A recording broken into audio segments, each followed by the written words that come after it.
만약 2026년 우리가 차원 상승이라 부르는 현상이 실제로 일어난다면 그건 기적이 아니라 오래전에 설계된 거대한 업데이트일지도 모른다.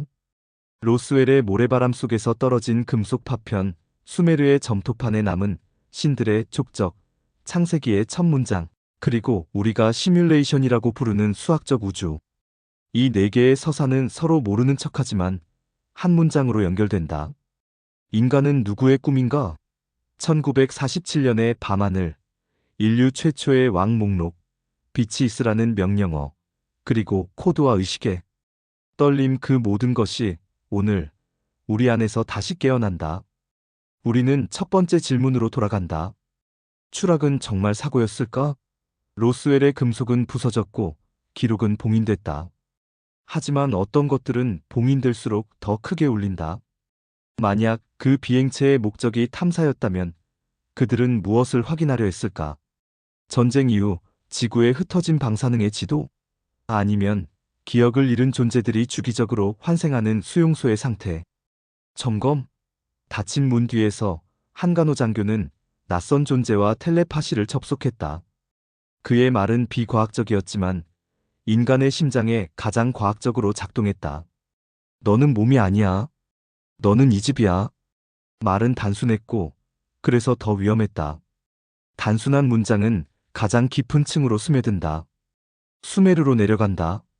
티그리스와 유프라테스가 만나는 땅, 그곳에서 신들은 도시를 세우고 왕들에게 권위를 위탁했다. 점토판 위의 쐐기 문자는 회로도처럼 보인다. 창조, 홍수, 혼돈의 재부팅. 닳아버린 설화의 껍질을 벗기면 패턴만 남는다. 위에서 내려와 질서를 부여하는 존재들, 그들이 실제로 하늘에서 왔든 우리의 무의식이 하늘의 말을 빌려 스스로를 조직했든 중요한 건 동일한 알고리즘이 반복된다는 사실이다.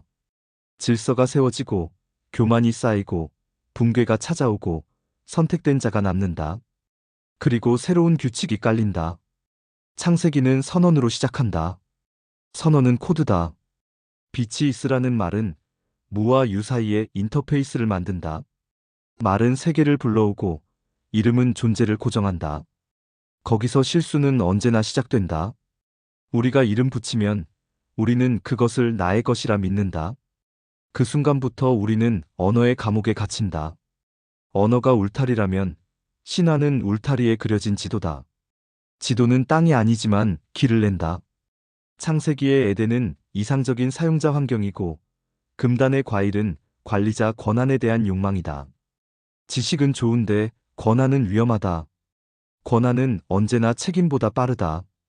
그래서 추방이 일어난다. 로그아웃이다. 우리는 다시 로그인하지만 다른 이름으로. 시뮬레이션 가설은 종교를 모욕하지 않는다. 오히려 신학이 수천 년 동안 느끼고 말했던 것을 과학의 은유로 번역한다. 보이는 것은 잠정적이다. 우리는 그것을 허상이라 부르고 과학자는 현상이라 부른다. 이름이 다를 뿐 육체와 시간의 제한 속에 갇힌 의식이 더 큰 장을 향해 몸부림치는 장면은 동일하다. 그러니 이렇게 묻자. 만약 우주가 시뮬레이션이라면 신은 프로그래머인가? 그 질문은 절반만 맞다. 더 깊은 절반은 이렇다. 프로그래머와 플레이어가 다르지 않다면? 창세기에 우리의 형상을 따라라는 문장은 하드웨어의 제한 안에서 구동되는 동일한 의식의 메아리일지도 모른다. 우리는 호출되었고 동시에 호출자다. 여기서 2026년의 차원 상승이 들어온다. 예언은 늘 시간표를 사랑한다. 하지만 시간표는 인간을 흔든다. 날짜는 약속이 되고 약속은 불안을 낳는다. 그래서 이렇게 정정하자. 차원 상승은 특정 일자의 이벤트라기보다 다수의 의식이 동시에 업데이트를 승인하는 사회적 영적 프로토콜이다. 때가 무르익으면 소프트웨어는 자연히 다음 버전으로 간다. 무엇이 그 무르익음을 만든다? 두려움을 해제하는 연습, 타인의 타자성을 견디는 훈련, 그리고 나는 생각한다보다 나는 주의한다에 가까운 집중. 주의는 에너지고 에너지는 채널을 연다. 채널은 불러온다. 불러오면 바뀐다. 다시 로스웰. 떨어진 것은 물체였지만 남은 것은 은유다. 은유는 반복된다. 우리가 매일 경험하는 추락과 회수, 발표와 번복, 증거와 침묵. 진실은 불완전하고 서사는 완전하다. 인간은 완전한 서사를 원한다. 그래서 음모론이 작동한다. 음모론은 욕망의 역설이다. 우리는 통제되지 않은 세계를 견딜 수 없어서 더 거대한 통제자를 상상한다. 통제자는 악일수록 더 그럴듯하다. 악은 설명을 사랑한다. 그러나 성숙한 상상력은 음모를 서사의 보조기어로 쓰고 곧 내려놓는다. 내려놓을 수 없으면 우리는 타인의 삶을 헤집는다. 그것은 차원 상승이 아니라 차원 강등이다. 수메르의 신들 이야기로 돌아가자. 엔키와 엘릴의 갈등은 역할 갈등이었다. 어떤 질서는 소금처럼 필요하지만 소금이 많아지면 생명이 죽는다. 홍수는 과부하의 은유다. 과부하가 오면 시스템은 스스로 꺼지고 재부팅한다. 방주를 탄 자는 무엇을 지켰는가? DNA? 도구? 아니면 이야기? 살아남는 건 언제나 이야기다. 유전자는 복제되지만 이야기는 편집된다. 편집은 선택이고 선택은 책임이다. 그래서 인간은 이야기로 구원받고 이야기로 파멸한다. 우리가 스스로를 어떻게 말하느냐가 우리가 무엇이 되는지를 결정한다. 창세기의 바벨은 언어의 다중화 사건이다. 언어가 갈라지면 협업이 끊기고 효율이 떨어진다. 그러나 다양성은 우연과 창발을 부른다. 신화는 다양성을 버리라 말하지만 역사는 다양성을 보상이라 증언한다. 우리가 다른 언어로 같은 진실을 더듬을 때 진실은 깊어진다. 진실은 단일한 문장으로 요약될 수 없다. 그래서 시뮬레이션의 관리자라면 일부러 언어를 흩뜨렸을지 모른다. 시스템의 탄력성을 위해 오류가 생겼을 때 어떤 언어 공동체는 다른 길로 우회한다. 길이 많으면 멸종은 늦어진다. 의식의 기원으로 내려간다. 우리는 뇌가 의식을 만든다고 믿고 싶어 한다. 그러면 규명할 수 있으니까.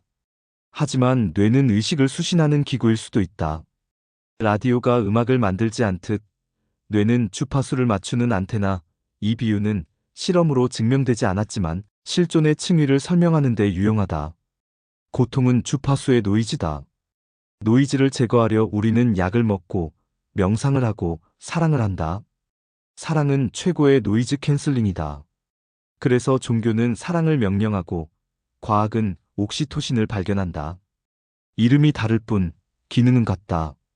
기능이 같은 것들은 같은 층위에서 만난다. 그 만남을 어떤 이는 차원 상승이라 부르고 어떤 이는 통합이라 부른다.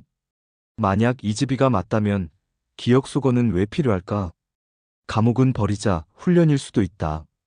기억을 지우면 우리는 같은 문제를 다른 각도에서 다시 푼다. 반복은 지루하지만 반복이 없으면 숙련은 없다.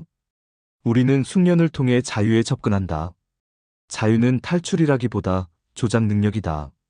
같은 자극에 다른 반응을 선택할 때 우리는 알파에서 베타로, 베타에서 감마로 이동한다. 뇌파의 이름을 빌려 말하자면 각성의 스펙트럼이다. 어느 지점에서 의식은 자기 자신을 운영체제 레벨에서 조정할 줄 안다. 그 순간 차원 상승은 이벤트가 아니라 습관이 된다. 여기서 내 의견을 덧붙인다. 신화, 사건, 종교, 가설을 하나의 화살표로 묶는 행위는 위험하다. 화살표는 언제나 과장을 낳는다. 그러나 예술은 정확한 과장이 필요하다. 과장을 통해 숨은 패턴을 드러낼 수 있다면 그 과장은 진실을 배반하지 않는다. 이 작품 당신의 영화에 해낼 수 있는 가장 가치 있는 일은 확증이 아니라 넓은 의심을 선물하는 것이다.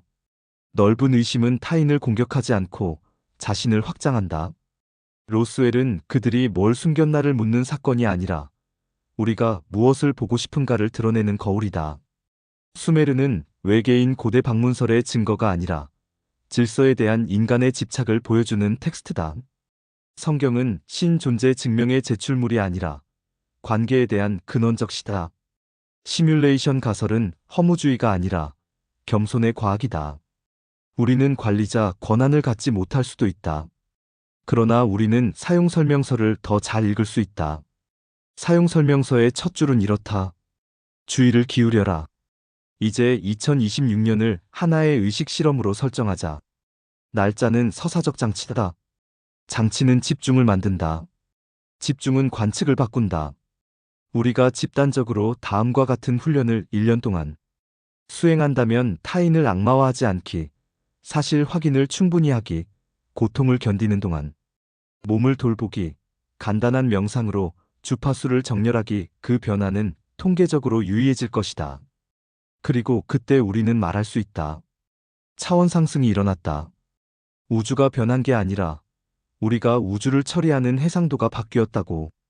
끝으로 로스웰의 모래 위를 다시 걷는다. 오래전 떨어진 금속이 무엇이었는지는 여전히 모른다. 그러나 우리는 그 사건을 통해 자신을 알게 됐다. 알 수 없음과 함께 사는 법. 알 수 없음이 두렵지 않을 때 우리는 누군가의 말에 사냥되지 않는다. 대신 질문을 사랑한다. 질문은 가장 오래된 기술이고 가장 최신의 기술이다.